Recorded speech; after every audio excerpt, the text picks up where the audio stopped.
Belo dia de terça-feira. A pescaria foi ruim à noite, mas a praia...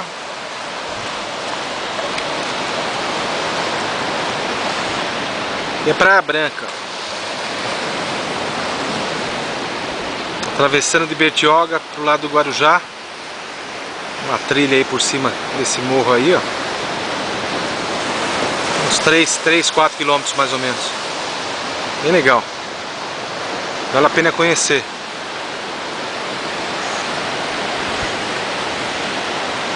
Adilson, Rafael. Aí, Luizinho!